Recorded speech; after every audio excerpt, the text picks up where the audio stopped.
Ammo run. The bolt cutters were wedged beneath a collapsed shelf, half buried in plaster and rusted screws. Leah knelt and yanked them free, dust rising in her face. The hinge stuck, then snapped loose with a metallic groan. "They'll do," she said. David glanced over his shoulder. "Let's not stay long enough to find better." They moved fast, slipping back out into the street before the building's creaks could turn into collapse. The cutters were heavy, awkward in Leah's pack. But they were the key to the ammo locker they'd seen 3 days ago. A reinforced cabinet in the back of a looted gun store across town. Locked up tight, too tight to force open then. Not now. They walked in silence. The city pressed in on either side. Sunlight catching on broken windows, casting long shadows across the cracked asphalt. A single shopping cart lay on its side in the middle of the road, wheels gently creaking.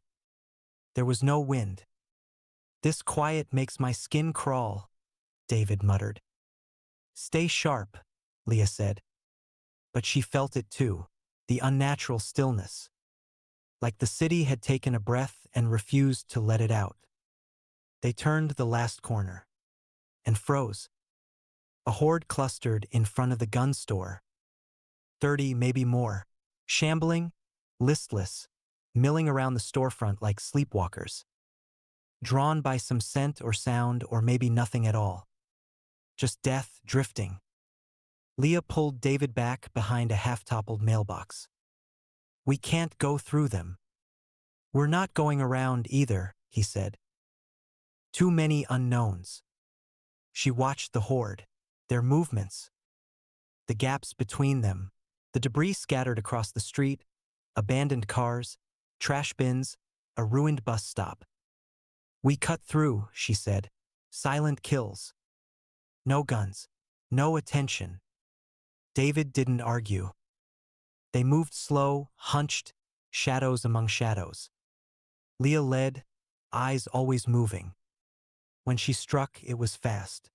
Her knife sinking into skulls like practiced punctuation. 1 walker, 2, then 3, always the isolated ones. David stayed close, careful, quiet. He hesitated more than she did, but he was good. He'd survived this long for a reason. Then Leah misjudged. A walker stumbled from behind a car door, closer than she expected. She drew back to strike, too late. David lunged. His knife plunged into the thing's temple, blood spattering the hood of the car. They both froze. "You okay?" he asked. Leah nodded. "Thanks." They didn't talk after that. They reached the side of the building, an old window frame warped from water damage. Leah shoved it open. It was tight, but she wriggled through, dropped into the dusty interior of the gun store. It smelled like mildew and metal. The locker was still there, bolted to the back wall behind the counter. Leah dropped her pack, pulled out the bolt cutters. They creaked as she squeezed them open. Then clack, the padlock split. The sound rang too loud in the empty room. David tensed. "Hurry!" Inside the locker, boxes of ammo. 9mm, rifle cartridges, shotgun shells. A few mags. They loaded what they could carry, stuffing boxes into their packs. Leah grabbed a bent vent cover behind the counter, pried it open, and shoved the remaining rounds into the narrow duct. She replaced the cover, dented but secure. "Insurance," she said. Then they slipped back out the window, crouching low. The horde had drifted, still close, but distracted. They moved quiet, weaving through alleys and side streets until the city thinned and the trees returned. Their camp was a narrow clearing just off an old back road, hidden beneath a patch of oaks and brush. By nightfall, the fire was crackling low and their packs were heavy with victory. Leah sat cross-legged, chewing a strip of dried meat.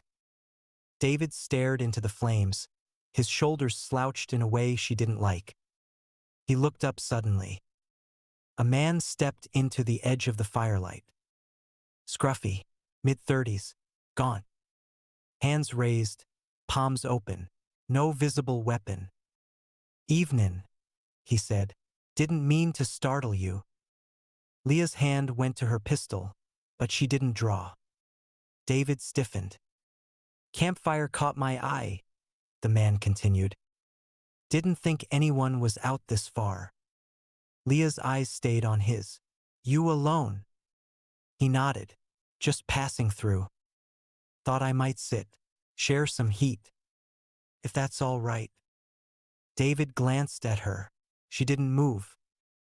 "Fine," she said, "but keep your hands where I can see them."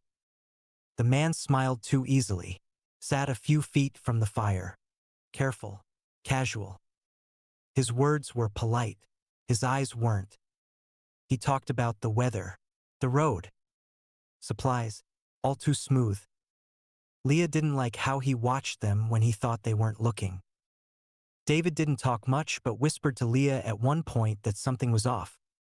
"So what did you do before the world went to shit?" Leah asked. "Believe it or not, I was a bus driver." The man replied with a low chuckle and a smile. "Sometimes I miss it. But this world now, she ain't so bad. I've gotten to indulge in so many things society would have shunned me for." He finished while meeting Leah's gaze. Leah's pulse spiked. She watched him, finger resting on her holster. David's right. Something is off. Her first instinct is to shoot him right where he sits. But she hesitates. He hasn't shown any signs of hostility. Wait and see what he does. Then the man shifted, just a small movement, his hand dipping slowly into his coat. He smiled. "Hey, check this out." The knife flashed. David gasped. Blood welled beneath his ribs. Leah is still processing the scene when the man turns and lunges toward her. She draws her gun and tries raising it at him, but he is on her too fast. She squeezes the trigger, but the round flies harmlessly through the trees as he slams his body into her. He had tried to grab a hold of her, but the impact sends her flying several feet back. She lands on her back and skids a few more feet before scrambling to get up.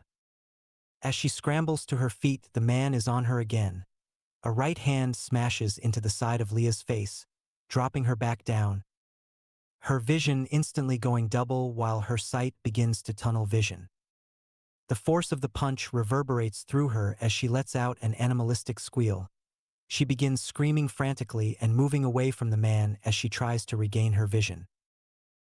He grabs her by an ankle and pulls her back toward him. As he drags her across the ground, her hands grab onto something cold and steel while clutching at the earth to get away. It was her gun. She twisted around on the ground.